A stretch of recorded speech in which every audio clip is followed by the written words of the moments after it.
ఉగ్రవాదానికి, నక్సలిజానికి 2 రూపాలుంటాయి. ఒకటి సాఫ్ట్ రూపం, రెండోది హార్డ్ రూపం. సాఫ్ట్ రూపంలో మేధావుల రూపంలో, విద్యావంతుల రూపంలో, జర్నలిస్టుల రూపంలో వాళ్ళకి మానవ హక్కులున్నాయి, వాళ్ళకి పౌర హక్కులున్నాయి. వాళ్ళు అడిగే దాంట్లో తప్పేముంది, ప్రభుత్వాలు తప్పు చేస్తున్నాయి కాబట్టి శిక్షిస్తున్నారు అని మాట్లాడతా ప్రజల్ని కన్విన్స్ చేసే వర్గం సాఫ్ట్. వీళ్ళు టెర్రరిజాన్ని, నక్సలిజాన్ని సమర్థించేవాళ్ళు. కానీ వీళ్ళు ప్రత్యక్షంగా పాల్గొనరు. వాళ్ళ మీదన నెగెటివ్ రాకుండా షీల్డ్‌గా నిలబడతారు. ప్రభుత్వంతో మధ్యలో వీళ్ళు మధ్యవర్తులుగా వ్యవహరిస్తుంటారు. దాని ద్వారా వీళ్ళని వాళ్ళు పోషిస్తుంటారు. అదే సందర్భంలో నక్సలిజానికైనా, తీవ్రవాదానికైనా ఇట్లాగే ఉంటుంది. భారతదేశం ఏనాడో ఇది గ్రహించింది.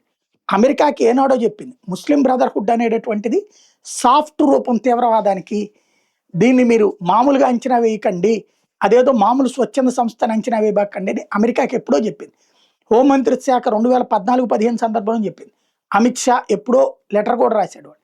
వాళ్ళు వినలేదు. ఇప్పుడు ఆ ముస్లిం బ్రదర్‌హుడ్డే అమెరికాలో తీవ్రవాదానికి మూలమవుతోంది, పెంచి పోషించడానికి కారణమవుతోంది. ఇప్పుడు అమెరికన్ అధికారులే ఒప్పుకుంటున్నారు. భారతదేశం ఎప్పుడో గుర్తించి అమిత్ షా ఎప్పుడో మమ్మల్ని అలర్ట్ చేశారని ఒప్పుకుంటున్నారు.